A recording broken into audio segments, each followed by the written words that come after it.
This time I'm gonna show you how you can go from these only files, the 3D and 2D files in one single folder. In this case, we're focusing just in three formats: PDF, DXF, and step files. So with one single click, you will be able to have the entire structure with everything correctly organized, correctly named, and everything ready for manufacturing. So the process starts here.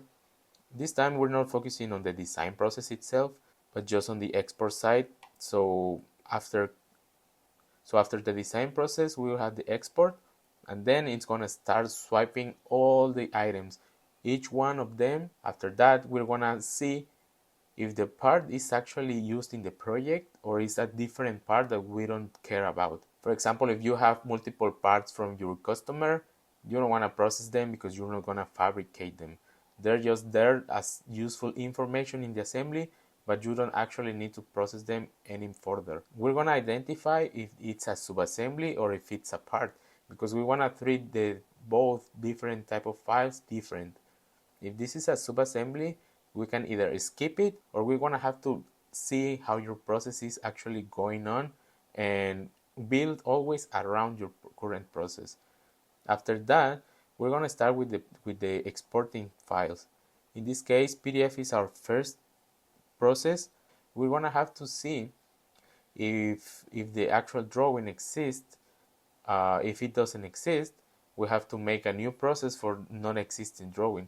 We could either create a new drawing or automate the drawing generation or just skip the part. If we skip the part, we just gonna go to the next one in the swiping process. If we have a part, we're gonna see if the PDF actually exists, because remember that we have the part or assembly and we have the drawing. We have to check if the PDF exists. If it doesn't exist, we could go right away to the start exporting. If it exists, we're gonna have to see if we wanna replace it, we wanna make a new revision, or we wanna skip it. In the revision thing, we're gonna have to have some kind of rules to see how we're gonna name it. If we're making a new revision, we could either save it in different folders, like in this example, we have different folders for revision, we have different folders for the designer's name, or we could have time labels like hour, minutes, and seconds. So in this way, it's just to identify how we're gonna make the new revisions and we don't overwrite the files that we already have. In this case, PDF, or if we want to replace them, we just have to overwrite the actual PDF that already exists. After this, we have the rules. We could either add suffix, prefix, or we could save it in different folders like these ones. If we go through a revision naming rule, we have to start the export process. In the export process, we could either have more notes or we could combine the PDFs just to get one single PDF file for the entire project. So finally, after saving it, it's kind of where the process ends. We go and move on to the next item. If we're going to export the DXF, we have to see if the part is a sheet metal part.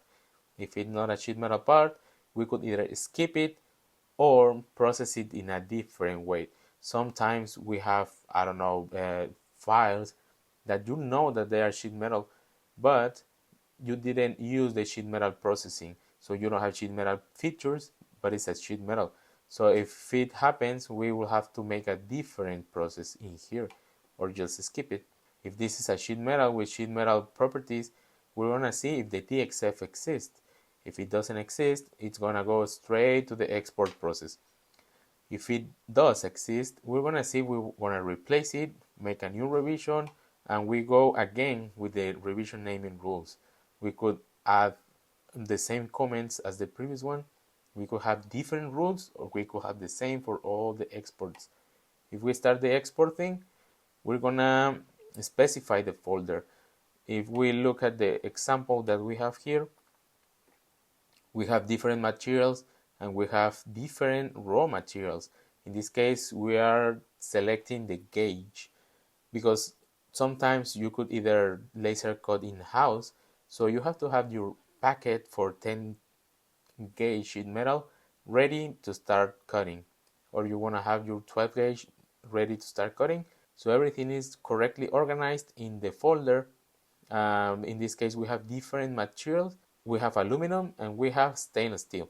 So each one of them will have its own folder for raw material. If we have the specified folder, then we're gonna get thickness and material. We're gonna specify the folder for material, the folder for thickness, and we're gonna then save it to the correct one. After that, this is where the process ends, so we're gonna go to the next item or the next process. In this case, we have step format. We're gonna see if this part is gonna be for CNC machining. If it's for CNC machining, we're gonna see if the step already exists, or if it's not for CNC machining, we're gonna just skip it. We're gonna see if we replace it, and we could follow the same rules as the DXF or PDF, or we can make new rules. If not, we're gonna see if we're gonna export revisions, revision naming rules, if we add suffix, prefix, or we save it in a different folders.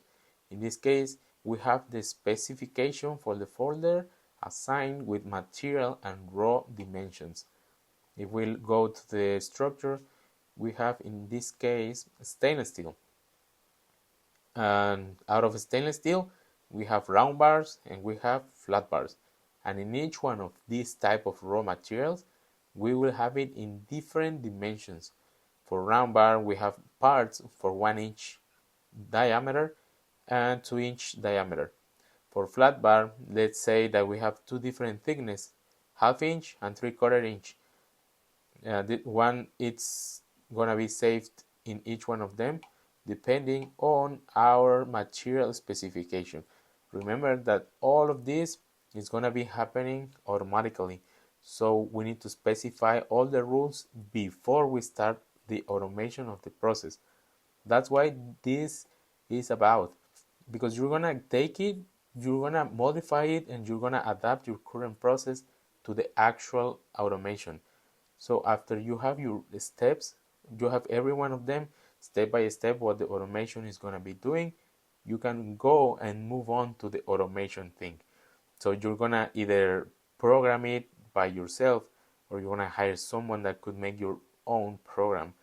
But once you have this as a base, it's gonna be a solid process, standardized and ready to automation. If you don't use automation, you can always use this as your process workflow. So either way you wanna go, this is gonna be really helpful on your process. If you hire new engineers, you're gonna train them with this workflow, and this is gonna be the step-by-step of how the process is gonna be. Remember that we saw all our folders, all of these were done just with one click, and it just takes a couple seconds for the automation to process. So if you wanna start using this, just download the PDF and start modifying your own process. Remember that this is built around the process that you already have.